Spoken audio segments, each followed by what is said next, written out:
Now, while you will start this screen sharing, no, all the screen, I will start with some information.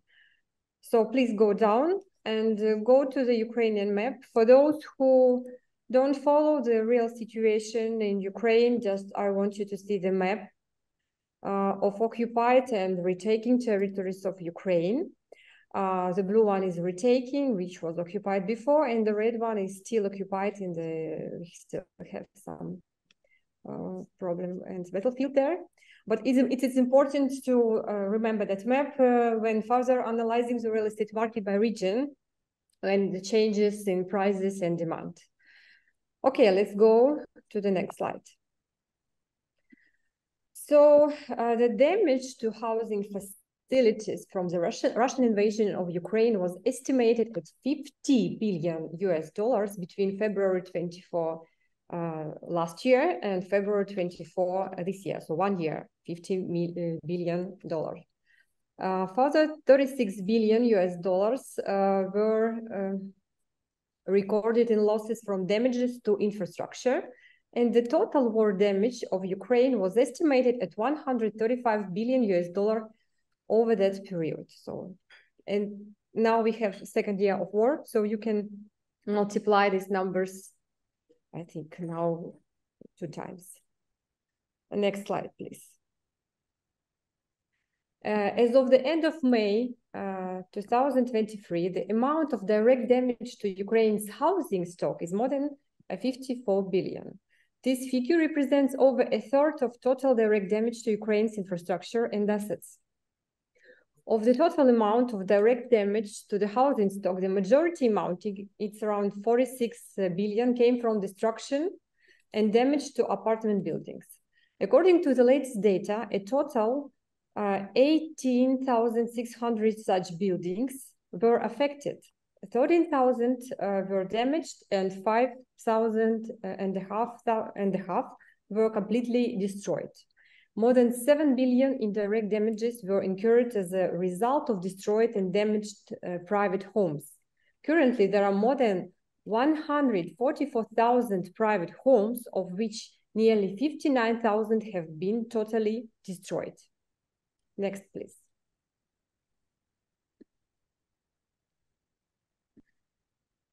As of June 2023, the total numbers, on this map, you see the regions and the percentage of destroying on the June 2023. So for now, 8.6% of the total housing market damaged or destroyed. And the regions most affected by housing, it's Donetsk, Lugansk, Kharkiv, so it's east part of territory, Mykolaiv, Chernihiv, and as I said before, more than 1,800 or 18,000 houses were completely destroyed in Donetsk region. It's over 40% of all the housing. 6,700 in Kiev region, and more than 2,500 in Luhansk region. So the numbers is, I cannot even imagine that numbers. Can we go to the next slide, please? So you can see the real pictures and the real situation now with our cities. And, you know, it was very difficult for me when I prepared that slide, because all that pictures I saw, because I know every day that the war is going, it's still going, and the cities destroying every day. But you try not to think about this every day. But when I just wrote in Google destroyed cities, and it gave to me thousands of pictures, and it's houses, it's heritage, it's churches, it's historical buildings, and many cities really have been destroyed, like Mariupol, Marinka, Bakhmut. We don't have at all, almost any building which is still we can use the building. It's totally destroyed cities. The data on the damage to the housing stock contains information for May, as I said, 23, because we don't have every month relevant information. So I will use statistic on different period of time. But from May till now, we also have very massive rocket attacks of the cities. So I think the numbers which you just heard, it's much, much bigger. And also that numbers did not include the damage caused by the explosion of the Kakhovka hydroelectric power station. You can see the pictures on the bottom of the left. And that damage affected 48 settlements and has cost Ukraine at least $2 billion. Okay, go next. So this is the average price in the primary market, and with the beginning of full-scale war in Ukraine, I remind you it was February last year, the real estate market almost stopped. Also, until the beginning of May, the state register of property rights to real estate did not work, through which all real estate transactions actually pass. At the same time, as of June 22, prices for new apartments have increased almost throughout the country. So I will explain later why and how it happened. But here on this graphic, you can see that before the war, last 2 years, from 2020 to 2022, we have increasing in price like 40%. It means that economy was good and stable, and everything was, so we had a prosperous market, and prosperous economy. But after the war, situation changed, and let's see how the market has been affected. Let's go, yeah, thank you. Next price. So, this slide shows us the situation with primary sales market. If the situation in 2021, we will think like 100%. In 2022, it was just 8, maximum 12% of market sales. As I said before, if in March, early April, it was not even a question of any resumption of activity on the sites or appearance of the real buyers, because nobody bought and people was shocked, the market was shocked and freezed. And also all transactions without a register would be outside the legal field. But from the beginning of May, the situation has improved. First, developers as well as society began to adapt to new realities and determine further actions with the understanding that this situation is long lasting. So let's go to the next.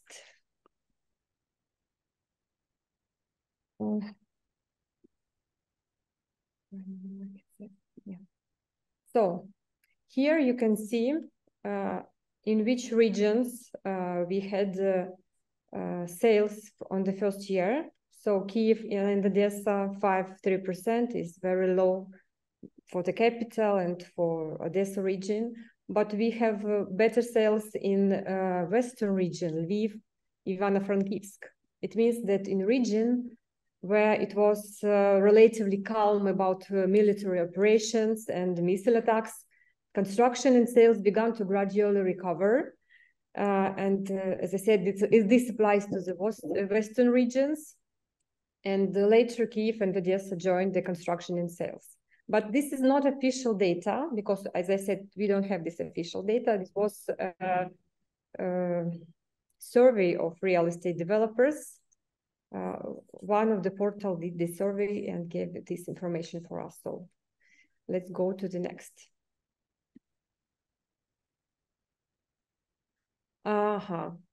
We can say on this slide that from the beginning of Russian full-scale war against Ukraine until the beginning of May, we had, no, sorry, it's not about beginning of May. Until the beginning of war, we had 1,700 plus residential projects, which was for sale all over Ukraine. And let's go to the next. Yeah, and by the end of July this year, we calculated that 82% of sales resumed, and 18% of sales still not open, they're suspended because of the different reason. Let's go back to the next slide.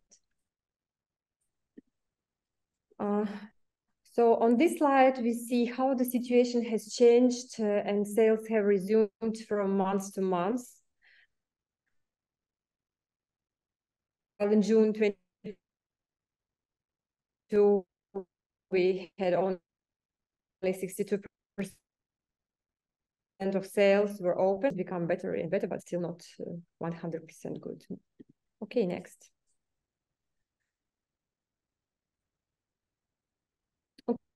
Okay, here you can see the regions where which percentage of sales are opening for today. And you can see that east part of Ukraine had a very bad situation. Center and west part has much better. And all the area around the battlefield, which is border with Russia and Belarus, has a very bad numbers about the sales of residential complexes. Okay, next. We have also good news because after beginning of the war, we have a new residential developments which was started, and the number of developments 189. The most of developments is in Lviv area. It's west part of Ukraine. Kiev just 27. Ternopil region. It's also west part of Ukraine. Zakarpattia region, it's also west part of Ukraine. And Ivano-Frankivsk region, it's also west part of Ukraine. So you see most of new residential development started in the west part of Ukraine. Okay. So here we can see construction. So now we will talk about construction situation. And after a few months of the war, in May, when the market started again moving, I can say that May became fruitful for official statements regarding to the resumption of construction, but it did not mean that the work really has begun on the sites from the first day. So developers said, yes, we resumed construction, but we cannot measure that. We can just, so that information was also get from market survey. So this is just information which developers gave to us. Not to us, we have that official, not to me exactly, we have our real estate portal Loon, which has all real estate developments on the website, and they communicated with that construction companies. And we see that for now, for July, end of July, we have 75% construction resumed and 25 still suspended. Let's go to the next slide. So you can see also the regions, but let's say about the problem of developers, why they did not start their construction or resumed, or why the constructions go too slowly. Because developers had serious problem with supply chains and supply of building materials. Some popular Ukrainian manufacturers, for example, lost production due to shelling or occupation, which leads to significant shortage on the market. And there are also some companies in the business segment that are focused on the foreign market, especially with regarding to the engineering, communication, elevator equipment. And it also was not impossible then to resume the work, simply due to the lack of components. And the second significant problem was for developers was the lack of qualified workers in production. because men who previously worked on the construction sites for years now defend the country in the ranks of the armed forces of Ukraine, territorial defense and welfare. Some went home to the regions at the very beginning from uncertainty. So there is a huge shortage of builders. And the third factor of why the developers had problems, it's a psychology of war and the feeling of uncertainty. So inability to control the business processes, starting from the project level of demand and ending with a potential military threat in the future. Okay, let's go to the next slide. Here you can see the total area of residential building putting into service. This is official statistic. And you can see that last year we have minus 40% according to the previous 21 year when we did not have a war. But we can understand that that building which was putting into service, their construction started years before. So some companies, they just finished almost ready buildings. But we expect that this year, these numbers will be much less. So we don't know these numbers yet, but I cannot even imagine it will be very low percentage according to the previous periods. Okay, next. Also, we can analyze the market, analyzing the sales volume of pricing materials. And you can see here information of year 21 comparing to year 23. So the main pricing materials of construction, it's reinforcement, cement, concrete, and glass. And you can see the numbers, it's 4, even 5 times less than before. And also we need to understand that some of that materials used for restoration, for example, glass, all the time the government buy that materials to restore damaged houses. So all that numbers doesn't mean that developers bought that materials to finish the construction. Okay, next slide. Okay, now let's talk about the prices.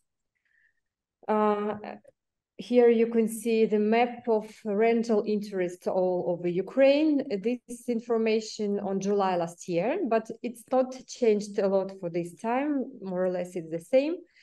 As we know, the basic indicator of the market is always rent, because it pushes the secondary and also primary real estate market. As I said before, as you remember the map of Russian occupation in the battlefield, you see all that areas around the battlefield are red, and people move to the central part of Ukraine and also to the west. Next slide, please. This is information of our analytical partner Uvicon. It's geoportal with who do analytical researches, and we have here like official numbers of prices per square meter all over Ukraine. You can see it on the under the map. So in this map you can see the situation before the Russian invasion, and the most expensive areas in Ukraine, it was Kharkiv, Dnieper, Odessa, and the west part of Ukraine, and of course Kyiv area. But with the next slide, we will see how situation changed after the war, please.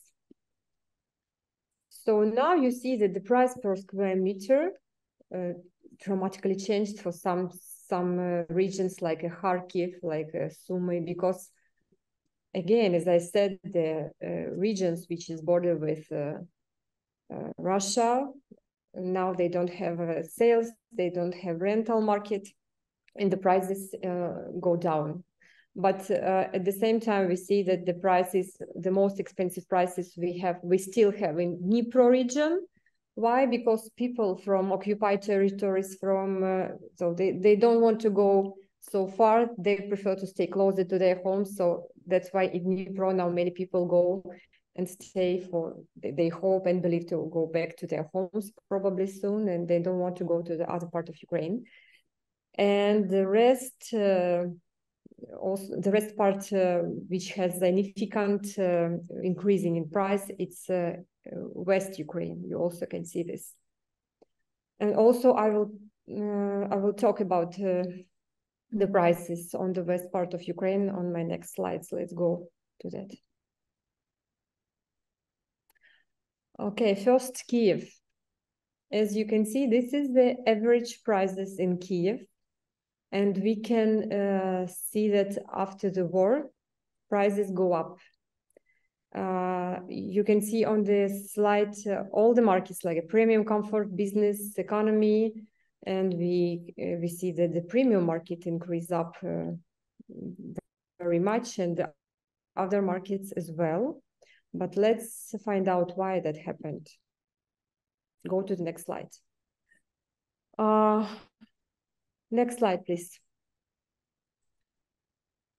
So this Kiev and Kiev region minimum market price per square meter.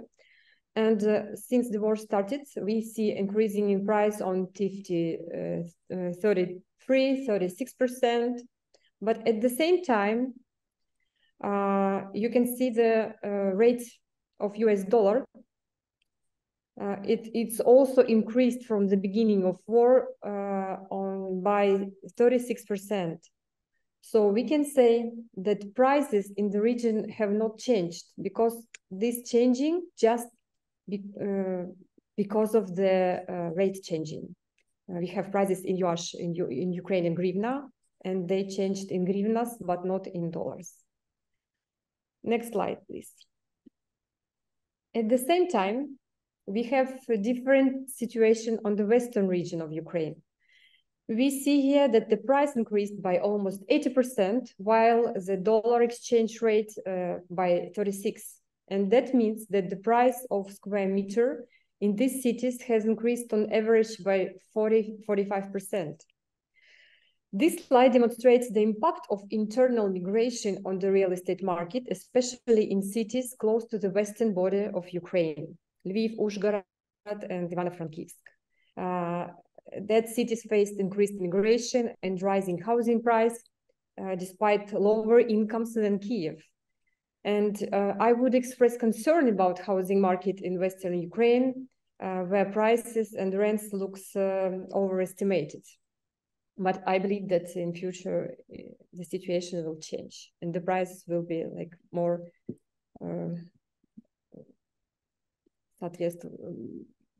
well, the prices will be the same, so they will be more relevant to the market. Let's go to the next slide, please. So here you can see the situation all over Ukraine. I prepare for your information average price for one-bedroom apartment. And also here you can see that almost all over Ukraine, the price on the apartment increased. But on this slide, I want to say also a few words about the secondary market. Because with the opening of registers,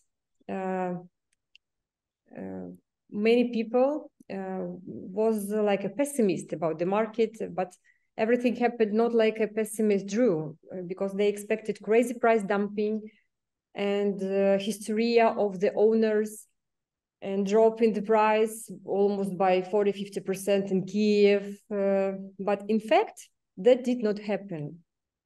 We had some cases of cost reduction from the pre-war price, but the discount reaches up to 15% and no more. The supply has grown slightly depending on the area. This figure is from 10 to 20%, but also there is a buyer in the secondary, but the buyer is rather restrained and still hesitates about the choosing square meters in favor of a new construction. Unfortunately, you cannot see, I prepared one slide for you. Let's go to the next. With the new residential developments, and I just wanted to show you that we still have a very nice, prosperous market and amazing buildings, which is under construction, which has been built. So Kiev is such a beautiful city, and it's still good for investment, not depend on the situation with the war. But let's say about conclusions on that presentation. First of all, we are not expecting a collapse in the property prices. In general, the market has not fallen, as you can see on the slides, and will not fall. The price is likely to increase due to the rise of the cost of construction, because we have price of building materials, labor shortage, cost of fuels, but the price will remain fair between costs and margin. The second, we expect that the market can grow. Due to increased demand, which can be created by the state through the creation of social programs, including affordable mortgages, internal migration, is a very important factor that can affect the housing market. The question of work and comfort of life becomes a key issue when choosing a place for migration. And the last, I think, is and very important for those who are still thinking, now is a good time to make smart investments in Ukrainian market. Because in any market, as you could see before, there are always local pockets of increased demand, and these are the very good investment opportunities. So we surely have prospects for recovery, investment, and real consumers' interest in real estate. And for those who are afraid to buy houses and thinking that it can be destroyed, it's possible to invest now in land, and it's amazing now investment opportunity, because after the war, we expect the market recovering. We expect a very big construction market, and that investment can bring a lot of money for those who are thinking today about really good return on investment tomorrow. And okay, thank you very much. And this is my last slide with information about my contact details.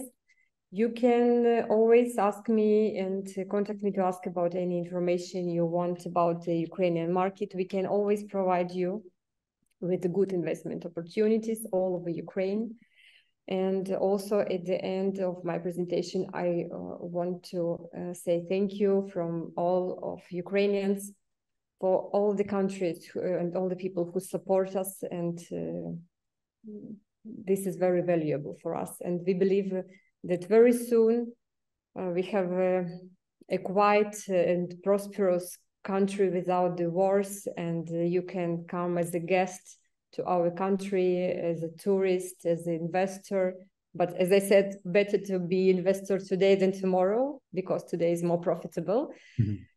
So thank you very much for watching this presentation, for joining, and please feel free to ask me a question.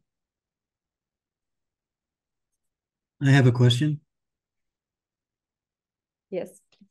I'm wondering if with the involvement of the asset managers like BlackRock and Vanguard, do you see them, obviously they're involved with the reconstruction, do you see them coming in also in terms of buying up assets like they're doing in the United States? I cannot now sharing you a statistic of buying assets, but we can also check that information after this webinar. You know, everyone now is very careful with buying assets. As I said, we don't have such official information about this, but I know at the same time that I cannot say about that companies you just mentioned, but I know that now international investors become more active, and they are contact with our real estate agents, and they are looking good investment opportunities. So this situation is changing very quickly, and we have people who buying from outside, from other countries. Yeah. Thank you. I certainly hope that you local brokers and agents get a piece of the pie. What do you mean? Sorry, local agents, what? I said, I certainly hope that you local brokers and local real estate agents get a piece of the pie and are able to be involved. Oh yeah, we expect, but you know, for us now, it's very important that we have one big pie of all over Ukraine. With that kind of investment for us is important now. Of course, it's important to be the part of that process, but for me, it doesn't matter how that investments will come. For me, important that they will come with brokers or without brokers.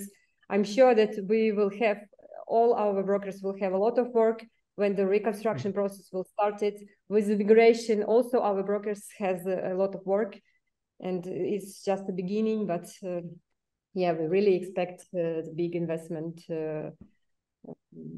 Great. Thank you very much. Big investment in Ukraine. Thank you.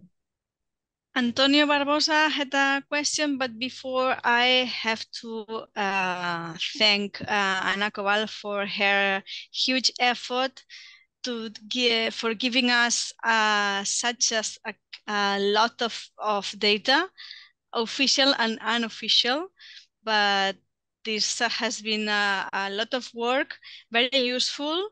In my case, to offer your market to my clients and my contacts from Ukraine who are living, unfortunately, at the moment in Spain, in Barcelona, in my case. So many thanks for your effort, for your professional work. And I will give the word now to Antonio Barbosa, who had a question. The mic is yours. Thank you, Eva. Thank you for passing me the mic, Eva. And thank you, Anna.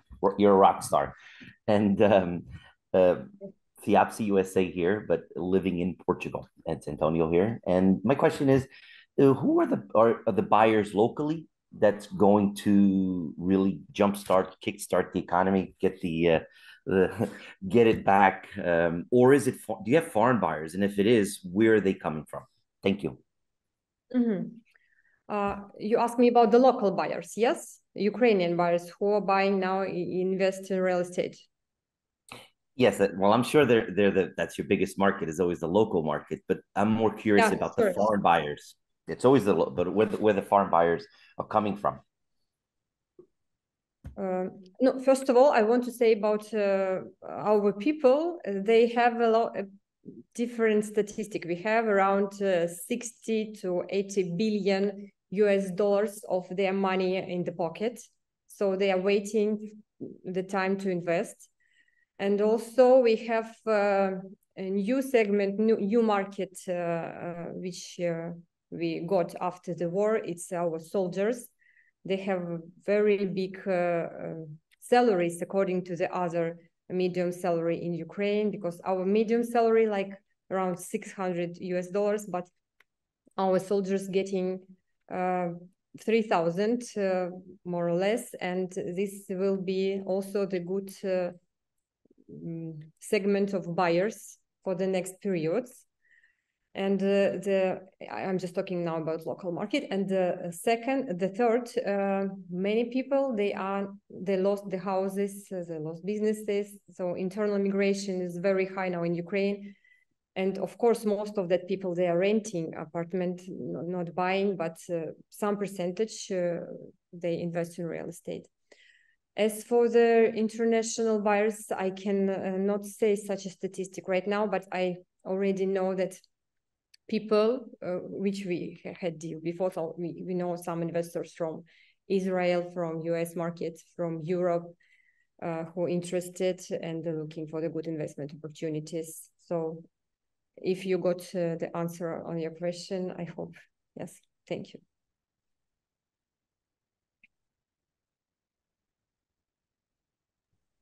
So Arthur Ohanishan has a question. Yeah, thank you. Thank you. I'm from Kiev. Hello, I'm a member of FIABCI-Ukraine. Thank you, Anna. Very interesting presentation. And I would like to ask to give an answer to Antonio. It's hard to say I'm happy in this situation, but I'm happy. Last week, I had two conversations with foreign buyers. One, and interesting that both of them are citizens of United States, but one is Israeli investor and the second one is from China. And they have an experience to invest in United States. And why I'm saying I'm happy, because it's a very good signal for us that they are very smart investors are looking for apartment. And even more, the Chinese investor, he lose the bidding war in a two-bedroom apartment in a Podil region in Kiev. I was shocked, but it was the kind of auction. We raised the price from $75,000 to $81,000. And he said, I'm happy. He said, I would like to invest. I feel the time that we need to start to invest. He had experience and he bought 2 apartments for renting before the war. And he said me, because I was involved due to my English, because it's a lack of education of our realtors. Not everyone's speak English. So that's why I was involved in this conversation. And he said that I feel the time to start to invest. And he said, but I wish you luck, but I'm not able to buy this apartment. So the winner was local investor, not foreigner. And the Israeli citizen is always in contact. He's very persistent to find property for him. He will be in middle of October in Kiev. We definitely will meet. He is a licensed broker from New York City, and he is looking for an apartment. But unfortunately, to be honest, he said that find me something with a very low price. No way, no possible. It's illusion that Anna said it. It's illusion that there is so many motivated person to just to to quit the country and to sell it just for cents. No, it's a good prices. And Kiev, we remain optimistic for our military, for our soldiers, for your help, guys, from all over the world. So thank you so much, and we shall overcome. Thank you. Thank you, Arthur. Thank you very much. Thanks to you. There was another question from Patrick Lake. Lay? I don't see you. Any else wants to ask? If not, I will do my own question about Anna. What do you think it would happen in the real estate development? What will change after the war? Okay, thank you, Eva, for this question. Now it's very difficult to predict what will happen to the real estate market after the end of the war, because there are too many points on which it depends. And first of all, is the situation on the battlefield when the war is finished. But I'm convinced that after the war, after active period, we have an active period of post-war reconstruction after the war. And in that reconstruction, the housing market will be on the top, because as you see, it was damaged the mostly. And given that in the process, I mean that process involving around 30-40 different industries. So if we start the reconstruction process, that means that it's immediately stimulating the economy, including new jobs, tax revenues. That means that our economy will go up, absolutely. And at the same time, without stimulating the industry from the government side, it will not be possible. So we expect that the government will support business who make this reconstruction. So probably they do some mortgage, they do some partial investment in that area, but without government support, it will be very, very difficult. Thank you.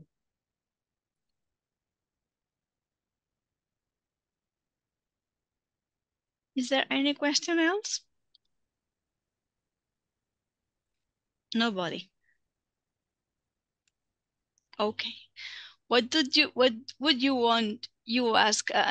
We ask to you, Anna, because you have a lot of data, a lot of direct information that from the outside it's impossible to know how are you working, how are you finding mortgages, how the banks are acting. I have a lot of questions in the normal professional day. Imagine into a war.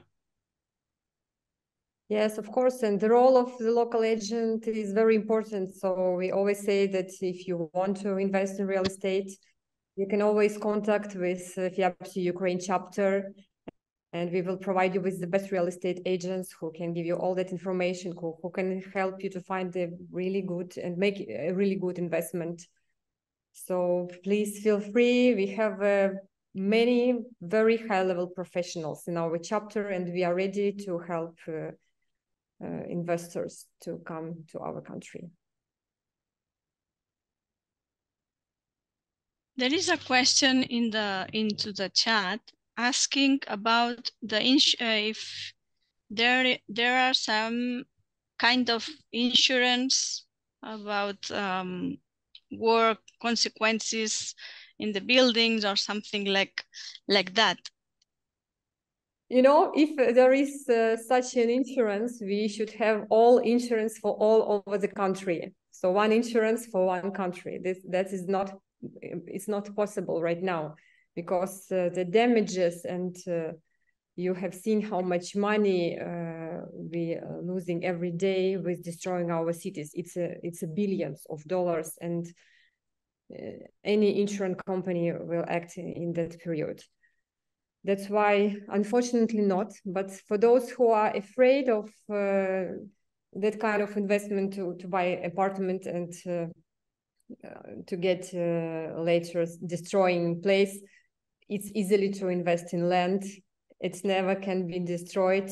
You cannot lose this kind of investment, but you will win a lot.